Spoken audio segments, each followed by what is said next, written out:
We're taking your brother instead. He deserves this more than you." The words, delivered by my own father in a tone as casual as if he were discussing the weather, sliced through the phone line and lodged themselves deep in my chest. For a moment, the world went silent.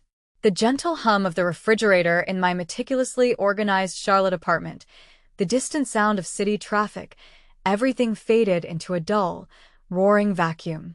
I felt my stomach plummet, a sickening lurch that threatened to bring up the coffee I'd been sipping. My hand, clutching my iPhone, tightened until my knuckles were white. I stared blankly at the wall of my home office, at the sprawling, color-coded corkboard where I'd pinned the masterpiece of my planning. A 3-week, all expenses paid, luxury European vacation. Not just any vacation, but the vacation. The one I had spent months, no, years dreaming of giving my parents. "You're always flying around for work anyway," my dad's voice continued, oblivious to the chasm he had just opened in my world. "Noah needs this break." I forced my voice to remain steady, a skill I had perfected in boardrooms and client meetings. "I see," I managed, the 2 words feeling like shards of glass in my throat. I gripped the phone tighter, my gaze tracing the intricate web of my creation on the wall. First-class flights to London. 5-star hotels in Paris. Private, guided tours through the ancient streets of Rome. Every single detail, from the Michelin-starred restaurant reservations that took 6 months to secure, to the private car service I had arranged for seamless ground transportation, was there. All of it paid for with my own money, earned through 8 years of relentless hard work, long nights, and sacrificed weekends. This trip was meant to be my magnum opus of gratitude. A tangible thank you to the 2 people, Harold and Patricia Cortez, who had supported my career as a graphic designer, who had worked double shifts at the textile factory for 20 years to put me through design school. They had believed in my dreams, or so I had thought. My name is Vanessa Cortez, and I'm 33 years old. For the past 8 years, I'd built a successful, demanding career at Embergate Travel, one of the premier luxury travel agencies in the Southeast. My work designing their marketing materials, glossy brochures that sold dreams of far-flung paradises and exclusive experiences, often took me around the country for client meetings and industry conferences. My family had always seen this as glamorous jet-setting, conveniently ignoring the demanding professional commitment it actually was. The irony wasn't lost on me that my expertise in luxury travel had helped me plan what was supposed to be the perfect family vacation, a trip I was now being uninvited from. "That's okay, Dad," I heard myself say, the calmness of my own voice surprising even me. A strange, cold clarity was beginning to settle over the initial shock, pushing the hurt into a corner of my mind. "I hope you both have a wonderful time." My brother, Noah, 31 years old, a college dropout after a single semester, had been living in their basement ever since. He drifted from one gig to another, never holding a steady job for more than a few months, constantly borrowing money he never paid back. He'd always mocked my career choice, calling it making pretty pictures for rich people. And now, my parents wanted to take him on the trip I had meticulously planned and paid for. The same Noah who hadn't held a steady job in 5 years. The same Noah who had mocked my dreams. They wanted to take their precious son on the trip I'd planned and paid for. Fine. They could take their precious son. But what they didn't realize, what they couldn't possibly comprehend in their simple, entitled worldview, was that every single reservation, every hotel check-in, every flight, and every exclusive tour booking required one thing they didn't have: my identification.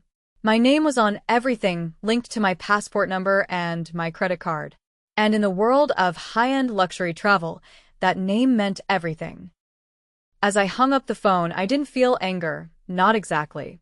I felt something cold and hard settle in my chest, a strange and powerful clarity.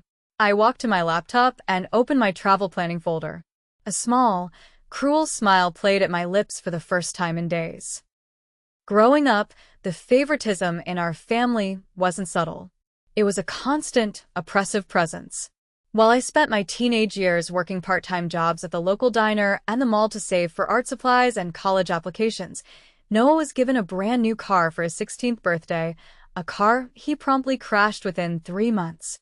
When I graduated as valedictorian and received a partial scholarship to a prestigious design school, the family celebration lasted one evening. When Noah announced he was taking a gap year that turned into 5, my parents called it finding himself and funded his aimless journey. I had learned early that proving my worth meant working twice as hard for half the recognition. After college, I started at Embergate Travel as a junior designer. I stayed late every night to perfect my layouts, I networked, I built client relationships, and I clawed my way up. Within 3 years, I'd been promoted to senior designer, and by year 5, I was leading the creative department for our luxury travel division. My success had always been met with a bizarre mixture of pride and resentment from my family. My mother, Patricia, would brag to her friends about my accomplishments, but always with a disclaimer. Of course, she's so busy with work, we hardly see her anymore. My father, Harold, was more direct in his disapproval. All that education, and for what? You work all the time and don't have a husband or children. What's the point? But Noah? Noah was still their baby. Even at 31, his unemployment was the tough job market.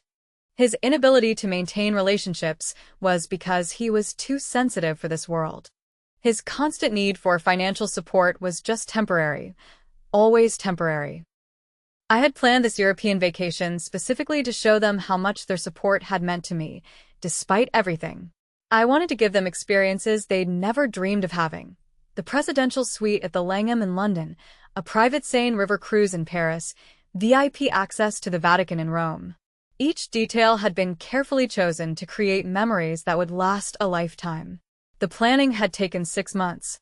I'd used my industry connections to secure reservations that money alone couldn't buy. My contact at the Langham had pulled strings to get us the same suite where British royalty stayed. The restaurant in Paris that I'd booked for our last night had a 2-year waiting list, but the chef remembered me from a travel industry event and made an exception. Every confirmation email, every reservation number, every special request was filed under my name and linked to my passport information. In the luxury hospitality world, this wasn't just a formality. It was essential security protocol. These establishments catered to high-profile clients who valued privacy and exclusivity above all else. As I scrolled through my meticulously organized files, I realized that my parents' last-minute substitution wasn't just hurtful, it was logistically impossible. They would arrive in London expecting to check into hotels where the staff would have no record of Harold, Patricia, or Noah Cortez. They would show up for private tours that were booked exclusively for Vanessa Cortez and confirmed guests. The trip they thought they were taking existed only in their imagination. The real trip belonged to me and me alone. The morning after my father's phone call, I sat in my office at Embergate Travel, staring at my computer screen with a cup of coffee growing cold in my hands. My colleague and closest friend, Brooke Mitchell, knocked on my office door frame. "You look like someone stole your favorite design software," she said, settling into the chair across from my desk. "What's going on?" I explained the situation, watching Brooke's expression shift from confusion to outrage. She'd met my family at office holiday parties over the years and had witnessed firsthand how they treated me compared to Noah. "Wait, let me get this straight," Brooke said, leaning forward. "You planned and paid for an entire luxury European vacation for your parents, and they decided to take your deadbeat brother instead?" "That about sums it up," I replied, surprised by how detached I felt from the words. "And everything is booked under your name?" she pressed. "Everything? Hotels, tours, restaurant reservations, even the private driver service I helped you arrange for ground transportation." "Everything." Brooke was quiet for a moment, then a slow, wicked grin spread across her face. "You know what this means, right? That my family will have a very disappointing vacation? Vanessa, this is perfect. You have complete control over this situation." She pulled out her phone and started typing. "You know what you should do? Take that trip yourself. You've earned it more than anyone." The idea hadn't occurred to me, But as soon as she said it, I felt a surge of excitement. Why shouldn't I enjoy the vacation I'd planned and paid for? I'd been working nonstop for months, and I had the time off already approved. I can't just abandon them in Europe, I said, though even as I spoke, I knew I was trying to convince myself more than her. They abandoned you first, Brooke pointed out. They made their choice. Now you get to make yours. That afternoon, I made a series of phone calls. First, I contacted each hotel to confirm that my identification would be required for check-in, explaining that there had been some confusion about the guest list. The concierge at the Langham was particularly helpful, noting in their system that only I was authorized to make changes to the reservation. Next, I called the tour companies to reconfirm that their private guides would only recognize me as the client contact. The Vatican tour coordinator was especially strict about this, explaining that their exclusive access required background checks that were tied to specific passport numbers. Finally, I booked myself a flight to Iceland, a destination I'd always wanted to visit but never had time for. I found a gorgeous suite at a boutique hotel in Reykjavik with views of the Northern Lights. It would be my own private celebration, far from the drama my family was about to encounter. As I finalized my Iceland reservations, I felt something I hadn't experienced in years: complete peace with my decisions. For once, I was putting myself first, and it felt absolutely liberating.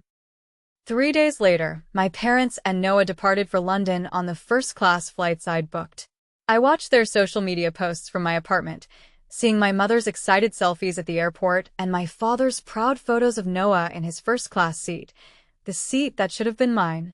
Living our best life, my mother had captioned a photo of the three of them in the airport lounge. So grateful for this amazing opportunity.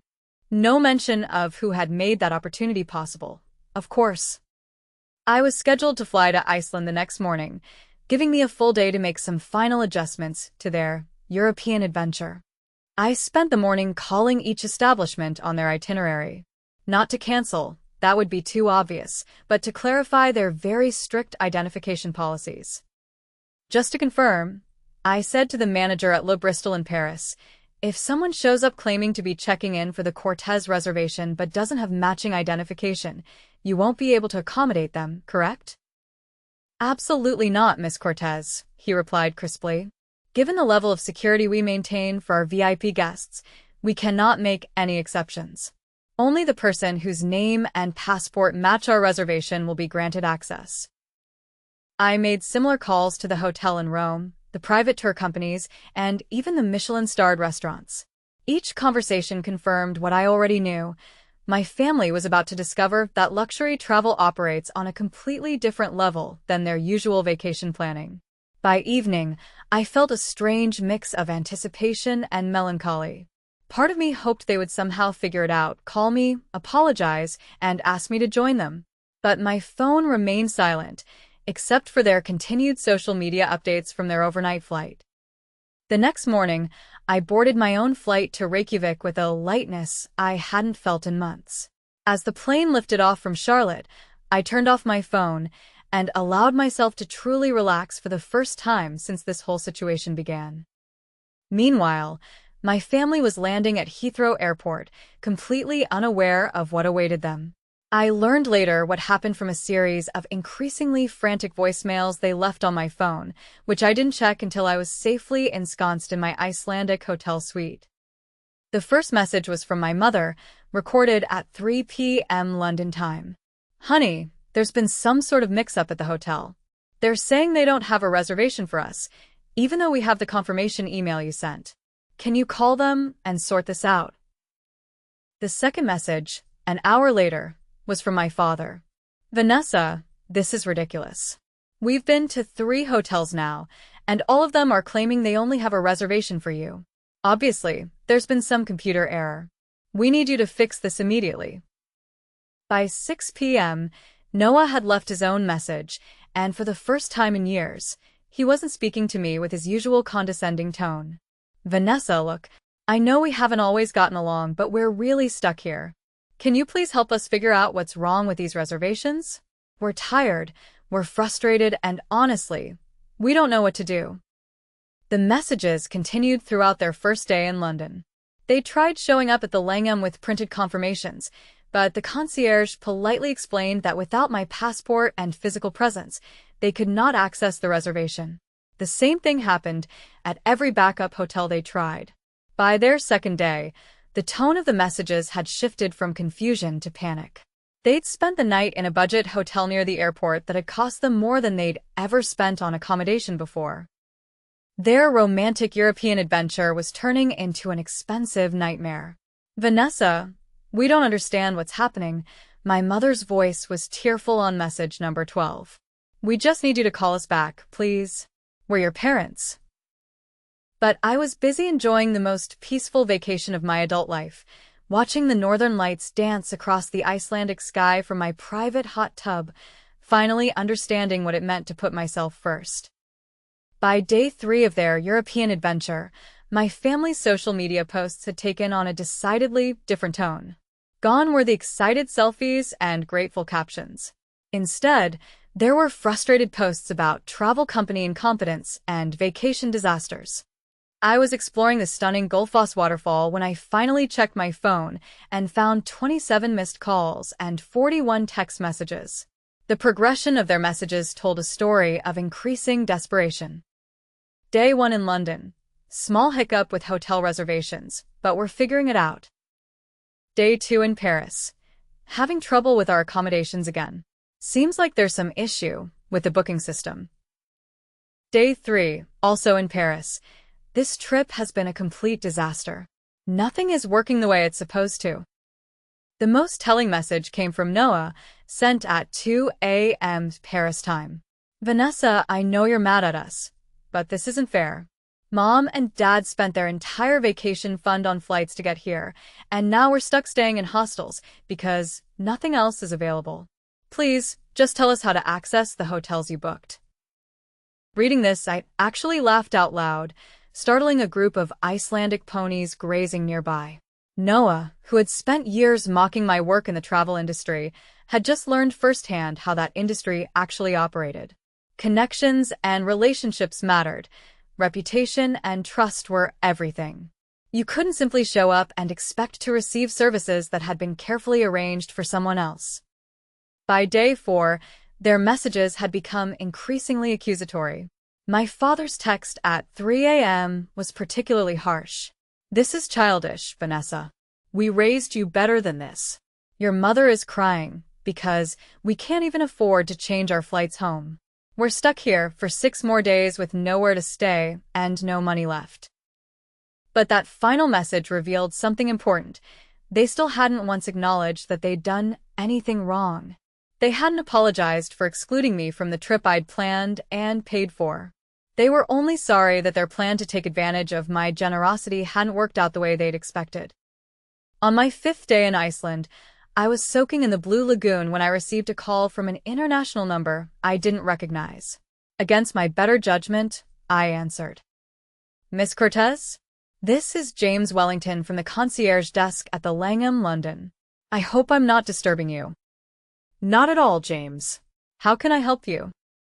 "Well, this is rather delicate, but we've had some individuals claiming to be your family members attempting to access your reservation for the past 4 days.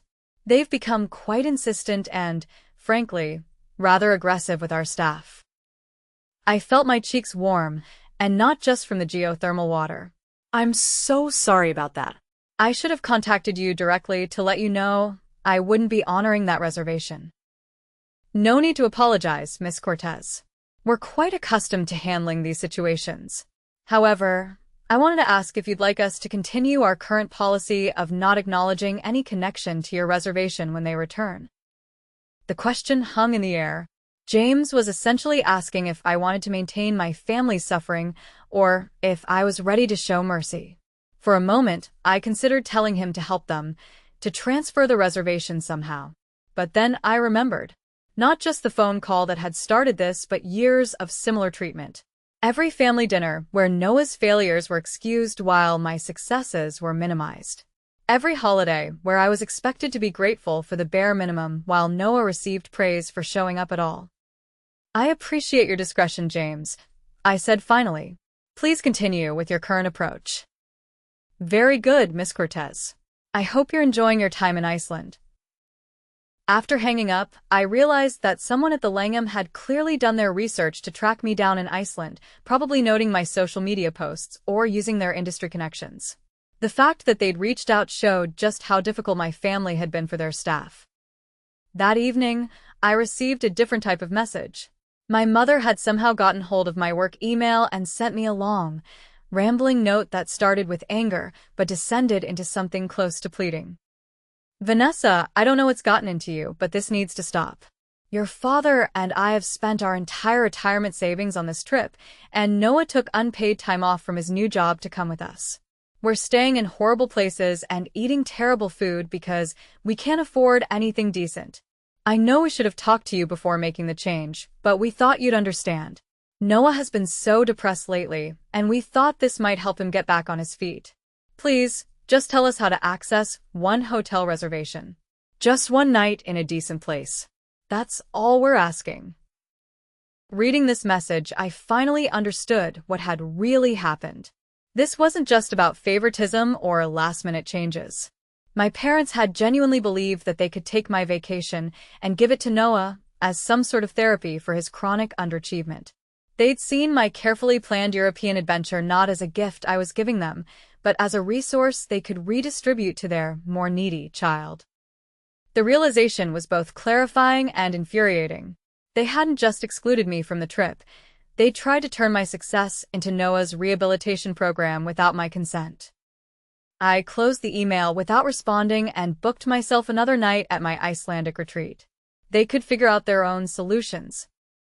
On my final day in Iceland, I made a decision that surprised even me. Instead of continuing to ignore my family's increasingly desperate messages, I called my father directly.